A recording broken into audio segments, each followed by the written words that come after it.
Assalamualaikum warahmatullahi wabarakatuh. Perkenalkan, nama saya Lisda Oktaviani Shani dengan NIM 22650026. Tujuan saya membuat video ini untuk memenuhi tugas 2 kecerdasan buatan. Baik, langsung saja. Pertama-tama kita akan membahas kendali robot otonomi. Kendali robot otonomi adalah teknik pengendalian robot yang dilakukan dengan menggunakan algoritma atau peraturan tertentu yang memberikan perintah pada robot untuk mengikuti arahan atau perintah yang dibutuhkan. Cara ini memungkinkan robot untuk bekerja secara mandiri, tanpa perlu pengendali manusia. Robot otonomi biasanya digunakan di bidang industri, pertambangan, dan bidang lainnya untuk melakukan kegiatan yang membutuhkan presisi dan ketepatan yang tinggi. Algoritma yang digunakan untuk kendali robot ini dapat menggunakan pemodelan dinamis atau pemodelan statis, serta pengenalan objek atau pengukuran position. Masuk di contoh kendali robot otonomi terbagi menjadi 4. Yang pertama, pertanian. Robot otonomi dapat digunakan pada sektor pertanian untuk mengontrol sistem pengairan dan sistem irigasi pada lahan pertanian secara mandiri. Robot dapat membantu kondisi lahan, mengontrol sistem pengairan dan sistem irigasi, serta menyebarkan pupuk secara efisien dan efektif. Yang kedua ada manufaktur. Robot otonomi dapat digunakan di industri manufaktur untuk memproduksi produksi secara mandiri dan dengan efisien yang tinggi. Robot dapat diprogram untuk melakukan tugas tertentu seperti pemotongan, pengelesan, dan pengemasan produk dengan presisi dan akurasi yang tinggi. Yang ketiga ada perawatan rumah sakit. Robot otonomi dapat digunakan pada rumah sakit dan fasilitas kesehatan lainnya untuk meningkatkan kualitas pelayanan dan pemantauan kondisi pasien.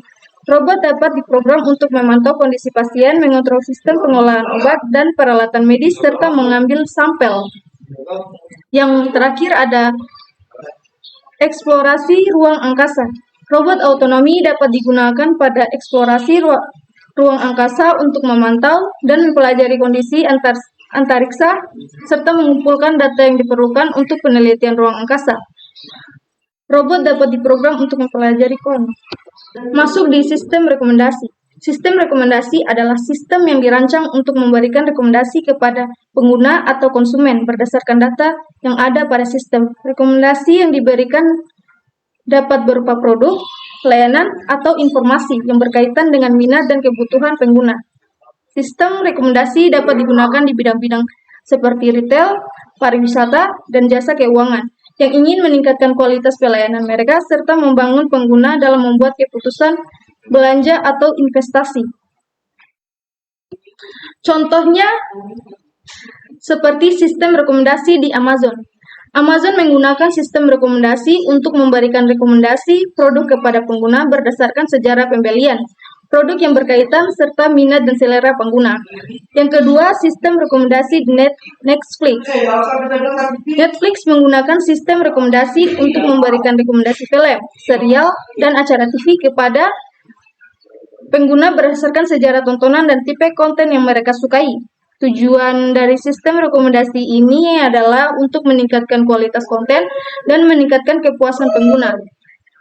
Yang ketiga ada sistem rekomendasi di Spotify. Spotify menggunakan sistem rekomendasi untuk memberikan rekomendasi musik kepada pengguna berdasarkan sejarah streaming dan musik yang dipesan pengguna. Tujuan dari sistem rekomendasi ini adalah untuk membantu pengguna dalam menemukan musik yang sesuai dengan selera dan mood mereka. Yang terakhir ada chatbox pelayanan pengguna, pelayanan pelanggan. Chatbox pelayanan pelanggan adalah suatu teknologi yang menggunakan algoritma pemrosesan bahasa alami atau NLP untuk menjawab pertanyaan dan permintaan pelanggan secara otomatis melalui platform percakapan seperti WhatsApp, Messenger, dan situs web perusahaan.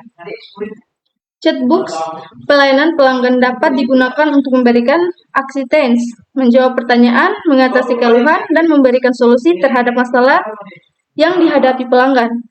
Chatbox pelayanan pelanggan mampu mempercepat time to resolution dalam kasus konsumen dan meningkatkan kepuasan pelanggan. Contohnya, salah satu contoh chatbox customer service yang diketahui Kalayak Ramai adalah chatbox Veronica yang dapat digunakan oleh Telkomsel yang dapat dihubungi selama 24 jam.